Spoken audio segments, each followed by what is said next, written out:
that's what we want. We want to be able to have a fair trial for the defendant and for the prosecution. And if our prosecutor feels that it's necessary to seal these documents for the time being, then I believe in him. No one in this room should have access to those records. Sure, it is unusual. We don't do it very often in all the cases that we handle here in Carroll County. We did it in this case because the investigation is still open. And while all cases are important, the nature of this case has some extra scrutiny with it. And so my office, felt it was important to seal those records. We took that same question to a former Indiana prosecutor following the press conference. Jack Crawford prosecuted in Lake County for 10 years. He feels there are more questions than answers following the announcement this morning. Crawford believes if there is another person involved, the public should know due to safety concerns.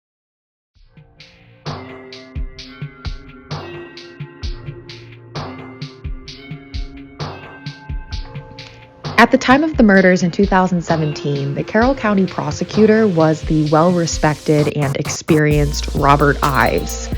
Ives was first appointed prosecutor in 1987. He went through a volley of election wins and losses over the years, but in his most recent term, he had been prosecutor for Carroll County going on 7 years. As such, it took many by surprise when in November of 2017, Ives announced that he would be resigning as prosecutor amidst 2 extremely high-profile investigations, which are the Flora arson and Delphi murders cases.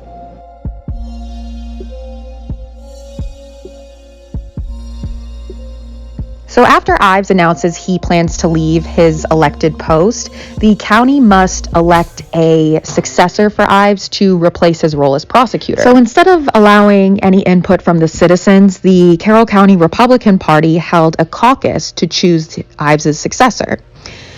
Ives' deputy prosecutor, Jerry Bean, who served as the Tippecanoe County prosecutor and has served under Ives for the past 7 years, was opposed in the caucus by McClelland, a local attorney who owns a law firm in Delphi. McClelland is the former attorney for the county commissioners, serves as the Deer Creek Township legal counsel, and works for the county as one of the several public defenders. The vote count for each candidate was held confidential, but the Republican chair, Beth Myers, said the majority of the 15 precinct committee chairs voted to put Nick McClelland in the position on December 2nd, 2017. McClelland is a 1998 graduate of Delphi Community High School, and he earned a bachelor's degree from IU in Bloomington in 2002. He earned his law degree at the University of Toledo in December 2009, and he passed the bar examination in 2010. McClelland began his law practice in 2010 in Carroll County. He has been in his current location on Main Street in Delphi since 2013. According to online records, McClelland has at least 80 open public defender cases, which, if not resolved before the end of the year, will have a special prosecutor appointed to represent the state in those cases. Although the county prosecutor's salary is paid by the state, special prosecutors are paid from unappropriated county funds at the same rate as the county prosecutor on an hourly basis, which in this case will be approximately $143,000 in 2018. So in other words, the county is responsible for paying the salary, the hourly rate salary for the special prosecutor that will have to be brought in to resolve the remainder of McClelland's public defender cases.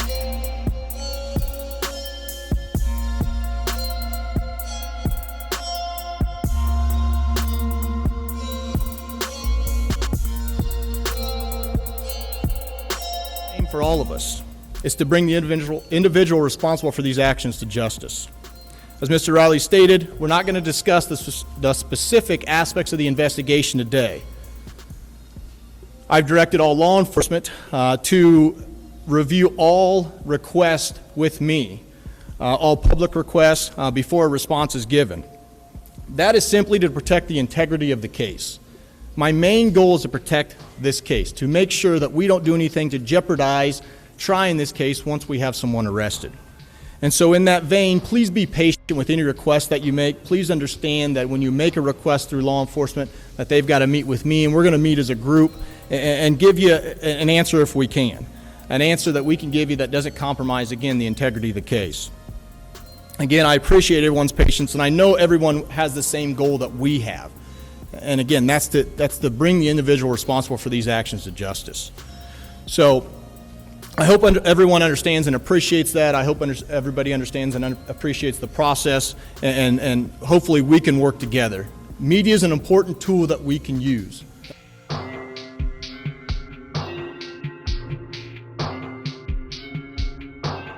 In February of 2021, Sheriff Lesenby agreed to answer some questions solicited from the public by the Carroll County Comment, and some of them had to do with Prosecutor McClelland, his lack of experience in prosecuting cases, and the unsolved homicides in Carroll County.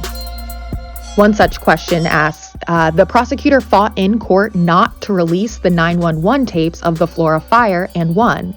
He has publicly stated all release of information concerning the Delphi girls must go through him. All murders are unsolved after 4+ years. National statistics state after 1 year, there is less than 5% chance of an arrest.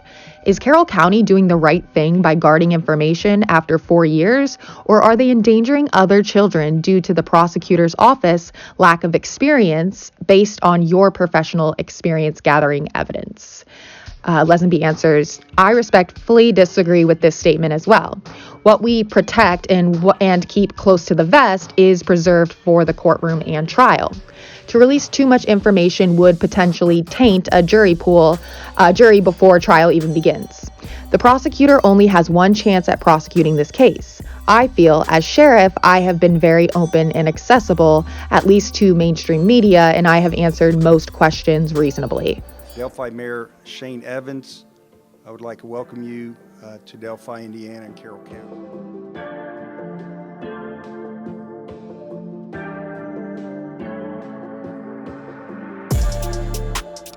People of this community mean so much to me, and I'd like to see them continue to grow and thrive and bring in jobs and resources and new people because we're going to be competing with the cities around us in the next 4 years. 7 days after Abby Williams and Libby German were found dead along Deer Creek in a secluded area outside of town, residents are as eager as police for a break in a case that has shaken the community. I mean, it's just something you don't expect to happen. It's something you don't know what to say. A week later. Yes, sir. The city's 27-year-old mayor grew up here. We did what all kids do, played around the creek, played in the woods. The same places Libby and Abby were hiking, places generations of children have played.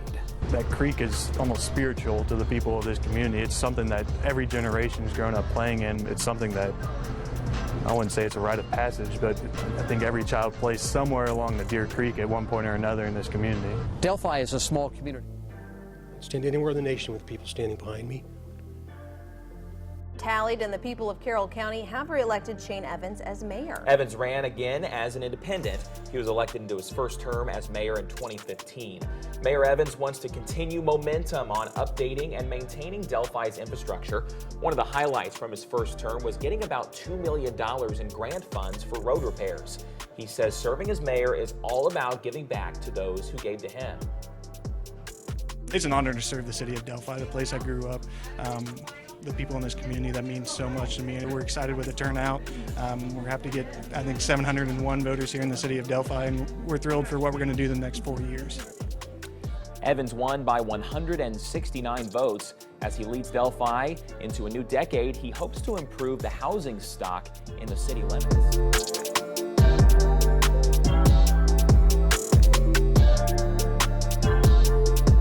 People of this community are fantastic, and they want to help, and they just really love this community, and I saw that as my opportunity to give back as well. Evans says throughout his time as mayor, the city has achieved a lot for the community. We've been able to accomplish quite a bit in the last 4.5 years in the city of Delphi in terms of infrastructure projects, in terms of waterworks and improving our system and our production rates and our transmission rates. But there's one thing he cherishes the most. There are certain families that'll come in every month when they're paying their water bill, and their kids will come up and say hello. Connecting with the community is something he says will stick with him forever. Just that interaction, even if it's just once a month, with people that you probably never would have got to see or talk to. those sorts of things make your heart flutter a little bit. Evans will officially step down as mayor August 16th. He'll continue serving the community as the chief deputy prosecutor under Carroll County Prosecutor Nicholas McLeland. In high school, I actually got to intern at the prosecutor's office thinking I would become an attorney. And then I had the opportunity to work for Prosecutor McLeland when he was in private practice when I was straight out of law school. It was a chance Evans says he couldn't pass up, and stepping down as mayor was a bittersweet decision. I am torn because I sincerely love being the mayor of the city of Delphi. The people are fantastic. To have the responsibility that people come to you looking for help is one of the best parts about being mayor. Former Delphi chief and now the prosecutor's investigator, Steve Mullins.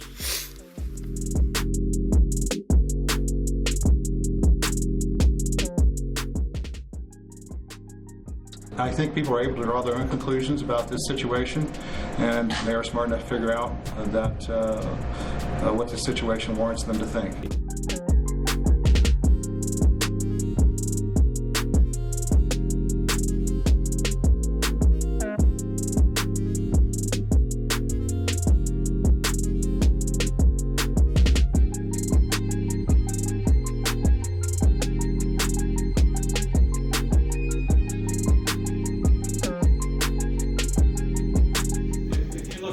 I mean, this is where I come from. I used to be a patrolman, and we did our job. Not to say that these guys aren't, don't get me wrong, but the priorities messed up.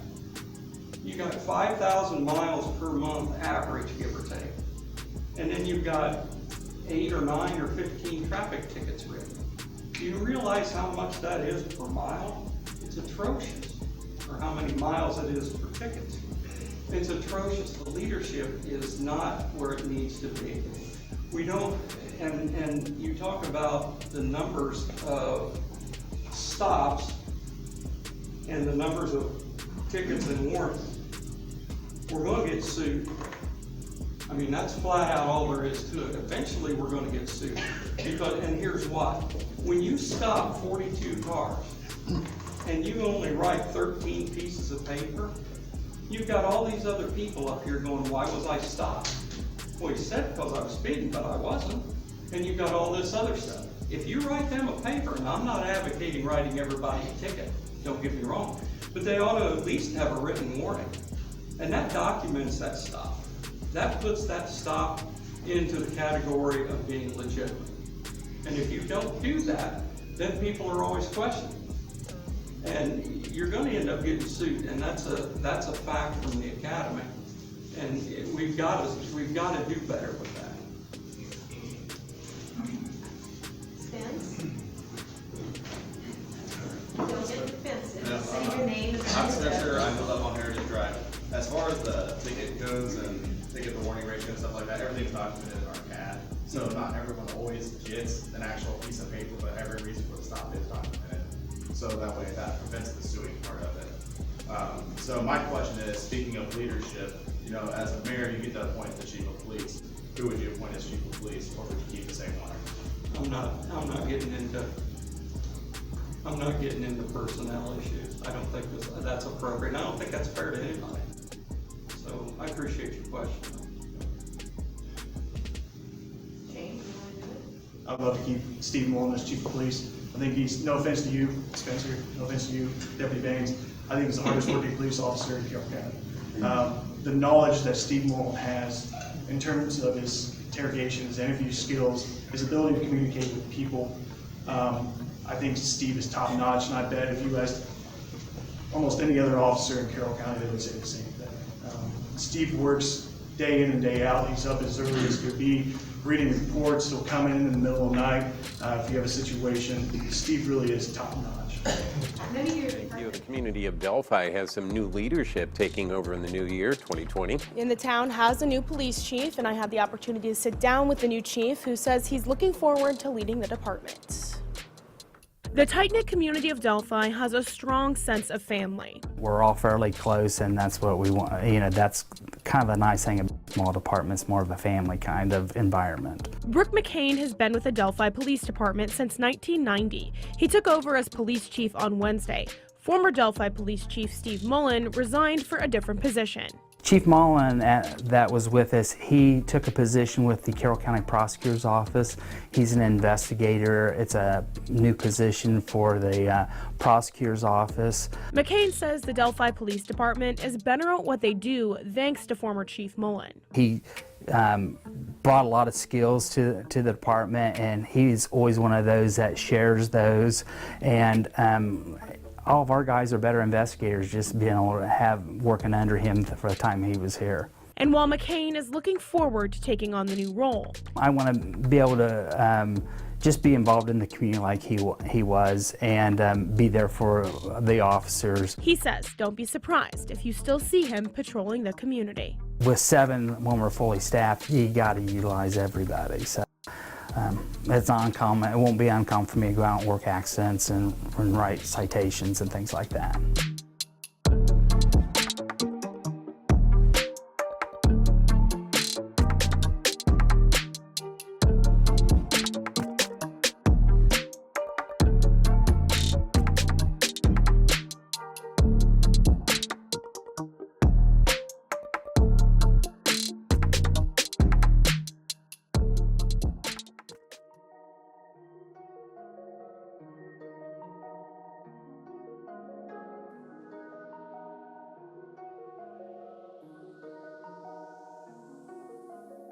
We're still actively investigating all leads. We're still working on this case. I think about this case every day. I'm confident that we're going to get it solved, and I'm confident that I have a dedication of everybody standing behind me and everybody you don't see here today, that they're going to work and dedicate their lives to this until we get it solved. This is important. So I want to thank everybody for being here again. I appreciate it.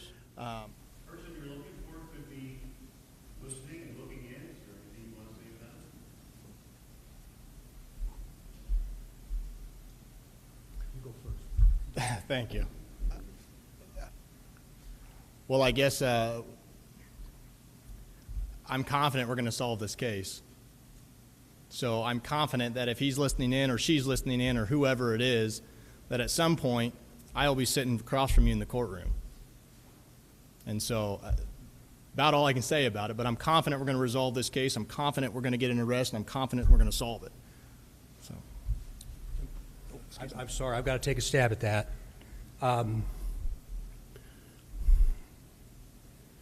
It's the first thing that my simple brain thinks of in the morning, and it's the last thing I think of at night, and I know I represent everybody else that's dressed like me today. If you're watching, we're coming. If you're watching, we are coming.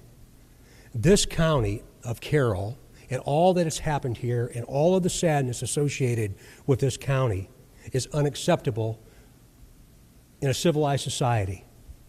But the flip side of that is look what's happened in this community because of these tragic events. I mean, the unity and the unification and what's actually coming of this and the positivity associated with human interaction is really something to watch. But if you're watching, as Nick said, I hope that I am able to stare him in the eye and ask him why. Because at the end of the day, the two behind me are the ones that matter the most, then the family, then this community.